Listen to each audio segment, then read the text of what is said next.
Assalamualaikum warahmatullahi wabarakatuh. Saya sedang bersama dengan senior saya, kakak kelas saya di Mesir, Al-Mukarram, Ustadz Dr.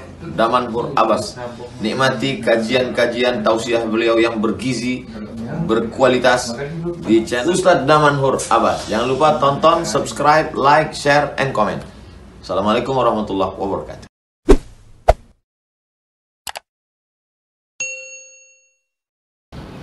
السلام عليكم ورحمة الله وبركاته. الحمد لله بنعمته تتم الصالحات وبفضله تتنزل البركات. أشهد أن لا إله إلا الله له دعوة الحق حريص عليها وأوجب تبشير بها ولتكن منكم أمة يدعون إلى الخير ويأمرون بالمعروف وينهون عن المنكر وأولئك هم المفلحون. وأشهد أن محمدا عبده ورسوله بلغ الرسالة وأدى الأمانة ونصح الأمة وكشف الغمة حتى آتانا اليقين ليلها كنهارها لا يزيغ عنها إلا هالك. اللهم صل على سيدنا محمد النبي الأمي الحبيب المحبوب العلي القدر العظيم الجاه وعلى أزواجه أمهات المؤمنين وذرياته وآل بيته وأصحابه أجمعين. Rabbi shrah li sadri wa yassir li amri wahlul 'uqdatam min lisani yafqahu qawli, amma ba'd. Para asatiz yang saya muliakan, ayah bunda yang saya cintai, dan bapak ibu jemaah salat subuh yang dirahmati Allah. Marilah senantiasa kita memanjatkan puji dan syukur kita kepada Allah yang telah memberikan nikmat iman kepada kita sehingga kita dapat melangkahkan kaki kita untuk melaksanakan salat subuh berjamaah. Dikarenakan masih banyak saudara-saudara kita yang tinggal berdekatan dengan masjid, akan tetapi Allah belum berikan nikmat untuk melaksanakan salat subuh berjamaah, sehingga mereka masih terbaring pada saat mendengarkan suara azan. Namun ada di antara saudara-saudara kita yang jauh tinggalnya dari masjid ini, begitu ringan langkahnya untuk melaksanakan salat subuh. Ini bukan masalah jarak, akan tetapi ini adalah masalah keimanan, sehingga jarak itu tidak akan mempengaruhi bagaimana dekat ataupun jauhnya seseorang tinggal dengan muslim, kalau seandainya keimanan tersebut sudah terpatri di dalam jiwa kita. Salawat dan salam mari sama-sama kita panjatkan kepada junjungan kita Nabi besar Muhammad sallallahu alaihi wasallam yang telah mengajarkan kepada kita segala aspek tatanan kehidupan kita, sehingga kita tahu bagaimana caranya melaksanakan salat subuh. Kalau seandainya Allah tidak mengirim baginda Rasulullah, mungkin kita tidak tahu apa yang harus kita lakukan pada saat subuh hari. Mungkin ada yang menginovasi rakaat salat, ada yang melakukan salat dengan berbagai macam caranya. Namun Rasulullah SAW mengajarkan kepada kita bagaimana cara untuk melaksanakan salat tersebut, sehingga para ulama setelah tersebut mereka mengajarkan kita. Maka adalah sebuah statement yang benar pada saat seseorang mengatakan, mari sama-sama kita mengikuti apa yang diperintahkan oleh Allah dan Rasul, bermanhaj terhadap apa yang diperintahkan oleh Allah dan Rasul. Benar sekali kalimat tersebut, akan tetapi kita tidak pernah bersentuhan langsung dengan Rasulullah kalau seandainya para ulama tersebut tidak mengajarkan kepada kita, karena kita tidak hidup semasa dengan Rasulullah SAW. Maka oleh sebab itu Rasul mengajarkan kepada kita sebuah motivasi. Barang siapa yang menuntut ilmu, maka dia akan diberikan pahala jihad. Maka setiap langkah yang Bapak Ibu langkahkan, hayunkan ke tempat ini, melaksanakan salat subuh berjamaah, sekaligus menuntut ilmu di dalam majelis zikir ini merupakan pahala jihad. Apabila kita meninggal, maka kita meninggal dalam keadaan syahid. Maka ini adalah sebuah nikmat. Pada saat hari ini kita tidak lagi bisa merasakan bagaimana berjihad di jalan Allah, tapi Allah melalui Rasulnya memberikan fasilitas jihad kepada kita, yaitu dengan cara menuntut ilmu. Maka jangan pernah berhenti untuk selalu mengajak saudara-saudaranya berada di dalam majelis ilmu, karena majelis ini adalah majelis yang dinamakan dengan majelis Rawdatun min Riyadil Jannah. Pada saat seseorang berada di dalam taman surga dan kita belum pernah berada di surga, maka ini adalah momen kita hidup di dunia tapi berada di dalam taman surga. Semoga jamaah yang berhadir pada subuh yang berbahagia ini merupakan di antara umat Nabi Muhammad SAW yang akan diberikan syafaat oleh baginda Rasulullah SAW kelak di hari akhirat, dan akan disuguhkan air dari telaga Kautsar dari tangan mulia tersebut. Allahumma amin.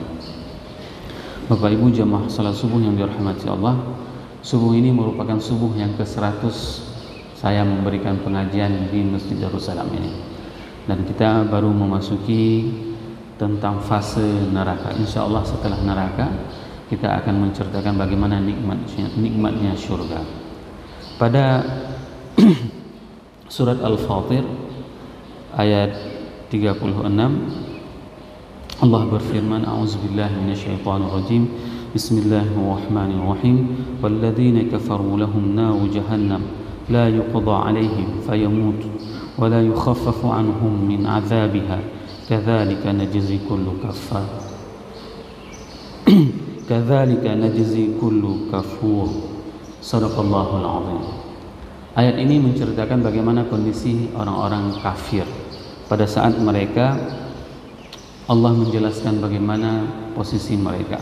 Walladzina kafaru lahum naru jahannam, dan orang-orang kafir bagi mereka itu adalah api neraka jahannam. La yuqda 'alaihim fayamut, dan mereka itu tidak akan pernah dihukum mati. Ini siksaan kepada orang-orang kafir. La yuqda 'alaihim fayamut. Mereka tidak dihukum mati dengan hukuman mati. Berarti mereka disiksa dengan siksaan yang terus-menerus akan merasakan siksaannya. Wala yukhaffafu anhum, dan mereka juga tidak akan diringankan siksaan kepada mereka. Min azabiha kadzalika najzi kulla kafur. Begitulah Allah memberikan balasan terhadap orang-orang yang sangat kafir. Ayat ini merupakan bagaimana cerita tentang orang-orang kafir. Sebelumnya sekedar mengingatkan kembali bahwasanya ayat sebelumnya pada ayat 32 Allah menjelaskan ada 3 tipe manusia pada saat mereka mendengarkan mau'izah, pada saat mereka mendengarkan tazkirah. Yang pertama sekali adalah faminhum zalimun li nafsi. Mereka itu menzalimi dirinya. Ada orang pada saat mereka mendengarkan ayat-ayat Allah, mendengarkan perkataan dari Rasulullah SAW, mereka mengabaikan, menzalimi diri mereka. Mereka cueki. Ini adalah tipe manusia yang pertama. Tipe manusia yang kedua pada saat mereka mendengarkan hidayah tersebut adalah wa minhum muqtasidun, dan ada di antara mereka itu adalah yang sangat memilah-memilih. Kalau seandainya perintah ini menguntungkan, maka dia kerjakan. Bagaimana contohnya? Misalnya pada saat dia mau menjadi salah satu calon, misalnya caleg, maka dia pergi ke masjid untuk menunjukkan eksistensinya. Ini yang dinamakan wa minhum muqtasidun. Dan di antara mereka itu ada yang kikir, ada yang pelit sesuai dengan kebutuhannya. Kalau misalnya mau mencalonkan diri sebagai apa, misalnya katakanlah, maka mereka bersedekah. Sedekahnya untuk apa? Untuk sesuatu yang ditargetkan. Dan yang ketiga adalah wa minhum sabiqun bil khairat bi iznillah. Dan mereka, golongan yang ketiga itu adalah orang-orang yang melakukan kebaikan dengan berlomba-lomba. Ini adalah tipe yang paling utama, dan para mufassirin mengatakan bahwasanya tipe ketiga ini adalah para sahabat. Dan ini bisa juga kita raih. Bagaimana kita mencontoh para sahabat? Pada saat mereka mendengarkan sesuatu yang disampaikan oleh Rasulullah, maka mereka berlomba-lomba. Abu Talha pada saat mendengarkan lan tanalul birra hatta tunfiqu mimma tuhibbun, apa yang dilakukan oleh Abu Talha pada saat mendengarkan ayat tersebut? Maka Abu Talha mengatakan, wahai Rasul, aku mewakafkan 600 batang kurma milikku. Ini adalah kurma terbaik yang kumiliki. Berbeda sama kita hari ini. Pada saat Ustadz berceramah untuk bersedekah, ya, anaknya pulang mendengarkan ayahnya berceramah seperti itu, lalu disedekahkan yang terbaik dari harta ayahnya. Pas pulang ayahnya udah hilang hartanya. Kemana anak harta? Udah saya sedekah ya, sebagaimana perintah ayah. Dijawab sama Ustaz, itu untuk orang lain nak, bukan untuk kita. Itu perbedaannya antara sabiquna bil khairat wa minhum muqtasidun wa minhum zalimun li nafsi. Ada 3 tipe manusia. Yang pertama adalah zalimun li nafsi. Mereka itu adalah orang-orang yang menzalimi dirinya pada saat mendengarkan mau'izah, tazkirah, mereka mengabaikan. Wa minhum muqtasid, dan mereka itu ada pilih-pilih. Kata-kata iktisad ini adalah kata-kata ekonomis. Sehingga ada bahasa halus orang-orang Aceh kalau seandainya ingin mengatakan pelit, ya, itu biasanya dikatakan krit misalnya, kikir. Tapi bahasa yang halusnya dia sangat ekonomis orangnya. Padahal yang ingin disampaikan dia pelit sekali. Nah, bahasa Al-Quran juga digunakan dengan istilah-istilah ekonomi, yaitu istilah iktisad, itu adalah ekonomi. Dan mereka itu adalah sangat ekonomis. Dan yang ketiga, sabiqun bil khairat, dan mereka berlomba-lomba dalam melakukan kebaikan. Nah, di fase ini setelah Allah menceritakan bagaimana kenikmatan surga, dan insya Allah akan kita ceritakan nanti pada saat kita membahas tentang surga. Di fase ini, pada saat Allah menceritakan tentang bagaimana azabnya neraka, di dalam tafsir Mafatihul Ghaib karangan Imam Fakhruddin Ar-Razi, juz 26 halaman 26 sampai dengan 28, beliau mengatakan walladzina kafaru lahum naru jahannam, bahwasanya orang-orang kafir itu adalah bagi mereka api neraka. La yuqda alaihim fayamut, la yastarihuna bil mauti balil azabi daimun. Mereka itu tidak pernah bisa istirahat dari azab. Sehingga apa? Ini ungkapan yang paling halus, ungkapan yang paling indah pada saat Al-Quran mengungkapkan dengan la yuqda alaihim fayamut. Mereka itu tidak akan pernah dihakimi dengan hukuman mati. Wahum, orang-orang di dalam neraka itu, mereka itu meminta untuk dimatikan oleh Allah. Dan mereka meminta kepada malaikat, wahai malaikat, pintalah kepada Tuhanmu agar matikan kami. Begitu dahsyatnya azab. Bahkan ada di antara penduduk neraka, mereka itu meminta kepada penjaga neraka agar apa? Yukhaffif anna azabni minal yawm. Bahwasanya mereka itu akan diringankan azab walaupun 1 hari. Itu permintaan ahli neraka. Bayangkan, ada di antara mereka yang meminta untuk dimatikan di dalam neraka agar apa? Agar tidak selamanya diazab. Dan ada di antara mereka yang meminta kepada Allah ayyukhaffif al-azab, untuk diringankan azabnya walau 1 hari. Ini menunjukkan bahwasanya dahsyat sekali azab neraka tersebut, sehingga siapapun bagi mereka yang dimasukkan ke dalam neraka itu tidak akan pernah tahan. Dan hukumannya diibaratkan di dalam ayat ini adalah la yuqda alaihim fayamutun. Ini adalah sebuah siksaan yang daimun, yang la yastarih. Mereka itu tidak akan pernah bisa rileks di dalam neraka. Imam Fakhruddin Ar-Razi mengatakan ada beberapa permasalahan pada saat beliau menjelaskan ayat ini. Awal, annal azaba fid dunya indama katsiran yuqtal. Bahwasanya orang-orang kafir, azab mereka di dunia ini adalah mereka itu dibunuh. Ini azab orang kafir. Pada saat Islam mengajarkan dan mengajak kepada kebaikan, maka mereka tidak mau, maka mereka harus mengikuti kaidah-kaidah dalam Islam. Pada saat mereka melanggar aturan perjanjian dengan orang Islam, maka mereka itu akan dibunuh. Seperti yang terjadi pada beberapa orang-orang Yahudi yang ada di Madinah. Pada saat mereka melanggar aturan, Bani Quraidah, Bani Qainuqa, Bani Nadhir, mereka itu adalah orang-orang kafir yang bermuahadah, yang membuat perjanjian dengan Rasulullah SAW. Tapi pada saat mereka mengingkari janji, maka langkah yang dilakukan yaitu dengan cara dibunuh. Ini salah satu bentuk bagaimana mereka azab di dunia. Tsaniyah, ra'a at-tartib ala ahsani wajh. Bahwasanya Imam Fakhruddin Ar-Razi mengatakan di sini memelihara Allah, memelihara bagaimana penyusunan kata-kata di dalam Al-Quran. Wa dzalika li anna tartib an la yanqati al-'adzab wa la yaftura. Bahwasanya azab itu tidak akan pernah terputus dirasakan oleh orang-orang kafir. Wala yanqati'a wala bi aqwal asbab. Walaupun dengan sebab yang sangat kuat sekalipun, mereka itu tidak akan pernah berhenti.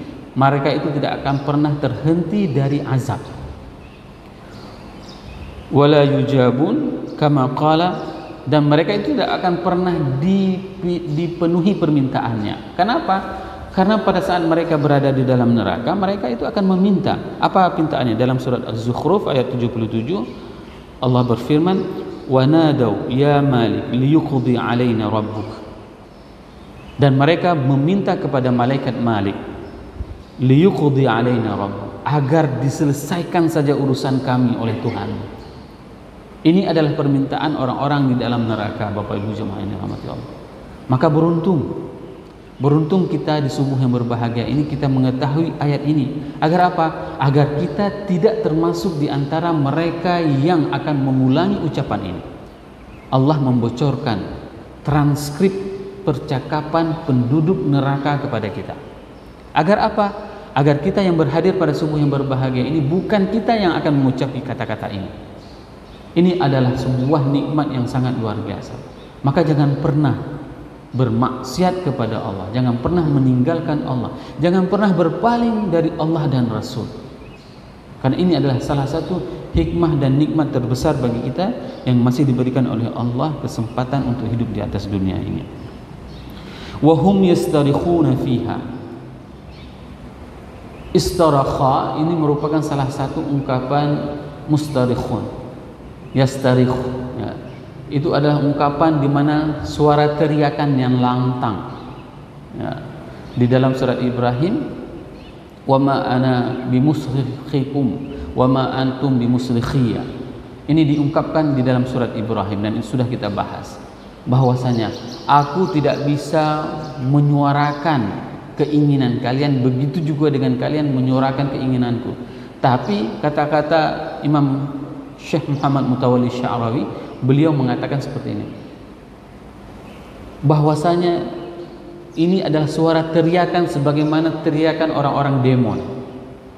Orang-orang demo itu kan pakai mic besar, suaranya menggelegar. Nah, kata-kata ini wahum yastarikhuna fiha, dan mereka itu berteriak, ya, berteriak untuk meminta kepada Allah, meminta agar dihentikan azabnya, berteriak untuk dimatikan mereka. Agar apa? Agar mereka diringankan azabnya, dimatikan. Wa in istarahu wattarabu la yukhaffifullahu min indihi in'aman ila ay yatlubuhu. Bahwasanya sekalipun mereka berteriak dengan suara yang lantang, keras, maka mereka itu tidak akan pernah diijabahkan permintaan mereka. Ini adalah ungkapan-ungkapan di dalam Al-Quran di mana penggunaan kosakatanya itu adalah kosakata yang memang terrefleksikan dengan kehidupan dunia. Pada saat seseorang mendemo, ya, melakukan demo, aksi, suara mereka itu pasti akan didengarkan. Katakanlah misalnya datang adik-adik mahasiswa berkumpul semuanya di mana, di sebuah lapangan, dan mereka menteriakkan secara lantang apa yang mereka tuntut. Orang-orang akan mendengarkan dan akan mengiyakan. Seperti kasus misalnya pada tahun berapa di Indonesia ada adik mahasiswa semuanya mendemo tentang turunnya Soeharto. Didengar, ya, didengar. Kenapa? Karena dengan kata-kata demo. Nah, pada saat nanti di dalam neraka mereka juga demo. Penduduk neraka juga demo, menyuarakan dengan suara yang lantang. Tapi apa yang dikatakan oleh Allah? Tidak akan pernah dikabulkan permintaan mereka. Wa qauluhu ta'ala Rabbana akhrijna ay sarukhuhum bihadza ay yaqulun Rabbana akhrijna lianna surakhahum kalaman wa fihi isyaratun ila anna ilamihim ta'dzibun la ta'dibun. Bahwasanya teriakan mereka itu merupakan bukanlah sebagai bentuk tuntutan hak dan bukanlah sebagai pelajaran, bukan menuntut yang hak ataupun sebagai ta'dibun, akan tetapi ta'zibun, akan tetapi ini merupakan azab bagi mereka sehingga mereka menyuarakan suara yang lantang untuk meminta supaya dimatikan ataupun diringankan. Wa dzalika li anna al-mu'adzab idza qala li mu'adzibihi la arji'u ila ma fa'altu wa bi sama, bahwasanya tidak ada lagi tobat pada saat ini sudah berlalu semuanya. Oleh sebab itu Bapak Ibu jemaah yang dirahmati Allah, ini adalah kesempatan bagi kita semua jemaah yang berhadir di sini. Berapa banyak di antara jemaah ada yang melakukan dosa-dosa terdahulu. Mungkin dulu kita tidak menjaga aurat kita. Ini adalah kesempatan Allah berikan. Pintalah ampun kepada Allah terhadap kemaksiatan yang pernah dilakukan. Mungkin dulu kita pernah mengabaikan orang tua yang hidup dengan kita. Bahkan kita lebih memperhatikan anak dan istri kita. Maka mulai hari ini bertaubatlah, pintalah ampun kepada orang tuanya. Minta maaf kepada orang tuanya atas segala kelalaian yang selama ini. Kalau dulu mungkin kita bukanlah anak yang mengabdi kepada orang tua, maka pulanglah, mengabdilah kepada orang tua. Berikan apa yang sangat disukai oleh orang tuanya. Berapa banyak di antara mereka baru sadar akan surga di dalam rumah mereka pada saat mereka sudah tidak ada lagi. Hari ini banyak di antara orang tua itu yang mengeluh sampai masuk rumah sakit di opname dikarenakan ulah anaknya. Maka ini adalah kesempatan kepada kita. Sebelum azab ini datang, maka pintalah ampun kepada Allah. Faqala ta'ala, awalam nu'ammirkum ma yatadhakkaru fihi man tadhakkara wa ja'akumun nadhir. Dan Allah berfirman bahwasanya bukankah kita sudah diberikan peringatan dan diberikan kesempatan untuk mengelola bumi ini. Ini adalah sebuah kesempatan yang diberikan oleh Allah. Semua kita terkadang menjadi pemimpin paling tidak untuk keluarga kita. Ini yang dinamakan dengan isti'mar. Isti'mar itu adalah bagaimana kita mengelola sumber daya yang ada di atas muka bumi ini. Agar apa? Agar semua sumber daya tersebut dapat menuju kepada ketaatan kita kepada Allah dan kepada Rasul. Apapun yang diberikan oleh Allah, maka ini menjadi sebuah kesempatan kepada kita untuk menuju kecintaan kita, ketaatan kita, kesalehan kita kepada Allah dan kepada Rasul. Fa innal mani'a imma ay yakuna fihim haitsu lam yatamakkanu minan nadhri fima anzalallah wa imma ay yakuna fi mursyidihim haitsu lam yatlu alaihim wa ma yurshiduhum. Adapun yang membuat mereka menghalangi untuk bisa taat itu, imma ayyakuna fihim haitsu lam yatamakkanu minan nadhri fima anzalallah. Dikarenakan mereka tidak mempunyai kesempatan untuk melihat dan mempelajari apa yang telah disampaikan oleh Allah. Ini ada beberapa momen seperti ini, seperti mereka-mereka yang hidup di Eropa, yang jauh dari dakwah dengan komunitas kehidupan orang-orang kafir. Mereka tidak tersentuh dengan hal-hal seperti ini. Tapi pada saat mereka tersentuh, mereka itu jauh lebih kuat keimanannya. Sebagaimana yang pernah saya ceritakan, salah seorang teman sewaktu di Belanda dia masuk Islam, tapi sebelum dia masuk Islam dia biasa-biasa saja keimanannya. Begitu dia masuk Islam, dia pelajari. Begitu dia pelajari tentang Islam, dia temukan satu ayat tentang iddah. Ini perempuan. Dia ketahui tentang iddah. Oh, ternyata dahsyat sekali agama ini katanya. Sampai dengan masa iddah itu diatur dalam kitab suci. Ini menunjukkan bukan ajaran agama yang biasa. Sehingga apa? Dia datang ke suaminya orang Mesir. Dia cerita, kenapa kamu nggak bilang kalau di dalam Al-Quran itu ada hal-hal seperti ini? Dibilang sama suaminya, karena orang Mesir itu ramai juga yang sekuler. Ya. Ramai juga yang taat. Dia bilang, aku juga tidak tahu ada seperti itu di dalam Al-Quran. Jadi ada orang yang memang Islam itu dikarenakan Islam KTP, ada Islam itu dikarenakan hidayah. Maka orang-orang yang mendapatkan hidayah seperti ini, maka mereka itu tingkat keimanannya itu sungguh luar biasa. Maka dia begitu dia mengetahui, mempelajari, ya, tidak terhalangi dirinya untuk mempelajari apapun yang disampaikan oleh Allah dan Rasul, maka ini adalah sebuah nikmat. Sebagaimana nikmat kita di subuh hari ini. Berapa banyak di antara kita, yang di antara saudara-saudara kita yang mengetahui adanya kajian hampir setiap subuh di masjid ini. Kajian di masjid ini setiap habis maghrib. Tapi berapa banyak di antara mereka yang mau hadir seperti ini? Ini adalah nikmat yang Bapak Ibu rasakan. Tidak seperti mereka-mereka yang mendengarkan dari luar bahwasanya, oh ada pengajian di Masjid Darussalam setiap subuh. Tapi siapa di antara mereka yang berhadir di sini? Karena di dalam Imam Fakhruddin Ar-Razi mengatakan ada mani'un, ada penghalang, yaitu dikarenakan mereka tidak mempunyai kesempatan untuk mempelajari. Ini adalah penghalang yang pertama. Wa imma ayyakuna mursyiduhum haitsu lam yatlu alaihim. Atau ayat tersebut, hadis tersebut itu tidak pernah disampaikan. Ini adalah perbedaan lagi. Yang disampaikan adalah tasawuf sabi, misalnya seperti itu. Tidak disampaikan dengan ayat-ayat seperti ini. Tidak ada secara keseluruhan. Namun alhamdulillah kita berterima kasih kepada BKM. Di sini disediakan dengan berbagai macam kajian. Ada fikih, ada tauhid, ada hadis, ada Al-Quran, ada tematik.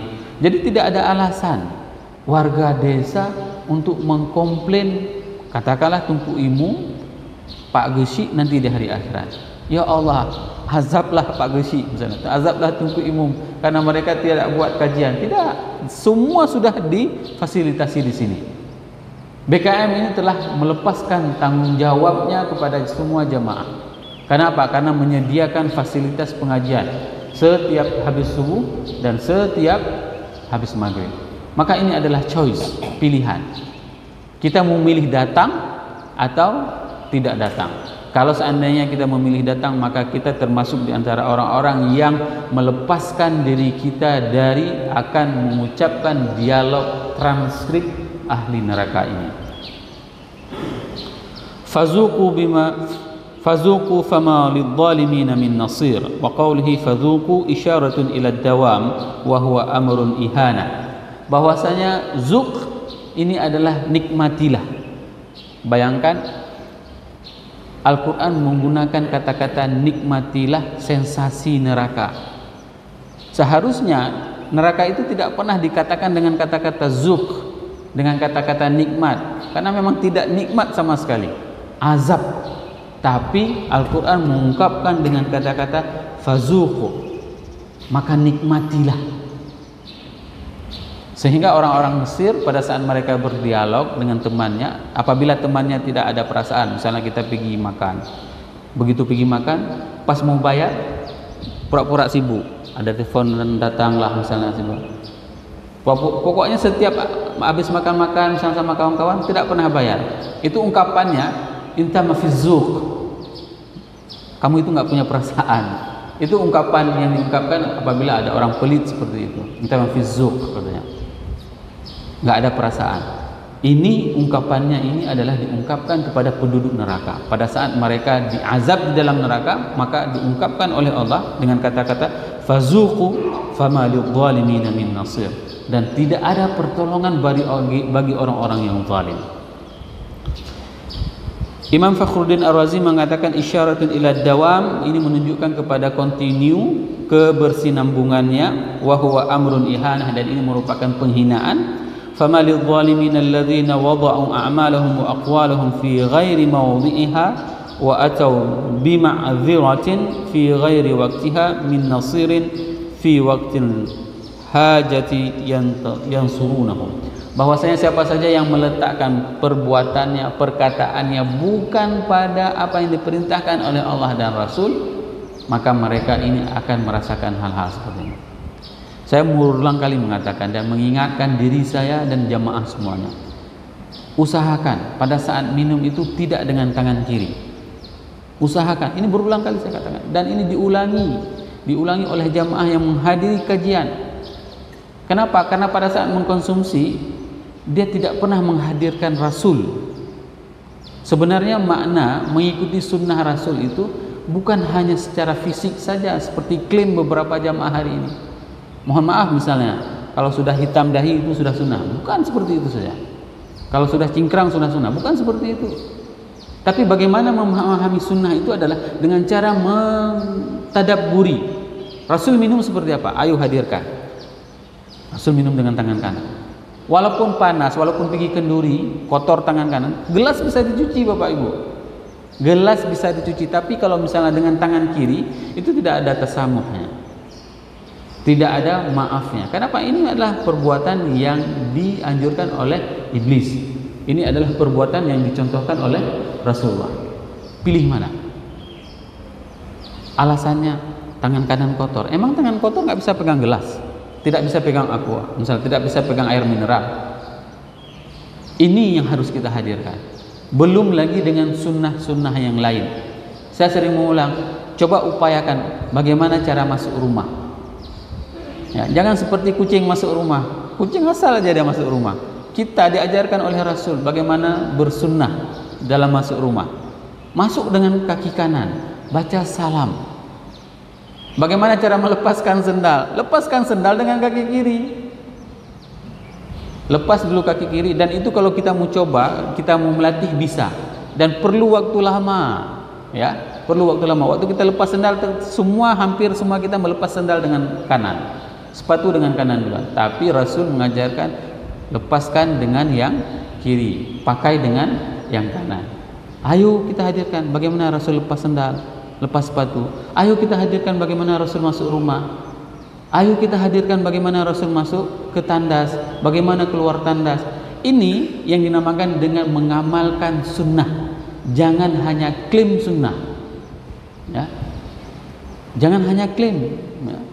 Ini yang perlu kita ulangkan, bahwasanya sunnah itu memang harus ditiru sebagaimana yang diperintahkan oleh Rasulullah SAW dalam tatanan kehidupan kita. Maka sungguh indah kalau seandainya kita mau mengikuti apa yang diperintahkan oleh Rasulullah SAW dalam tatanan kehidupan ini. Semoga ayat ini bisa meningkatkan keimanan kita kepada Allah dan kecintaan kita kepada Allah dan kepada Rasul dengan kita mempelajarinya, sehingga kita tidak dimasukkan ke dalam neraka jahanam dan akan mengucapkan dialog ini. Subhanakallahumma wa bihamdika asyhadu an la ilaha illa anta astaghfiruka wa atubu ilaik. Wassalamualaikum warahmatullahi wabarakatuh.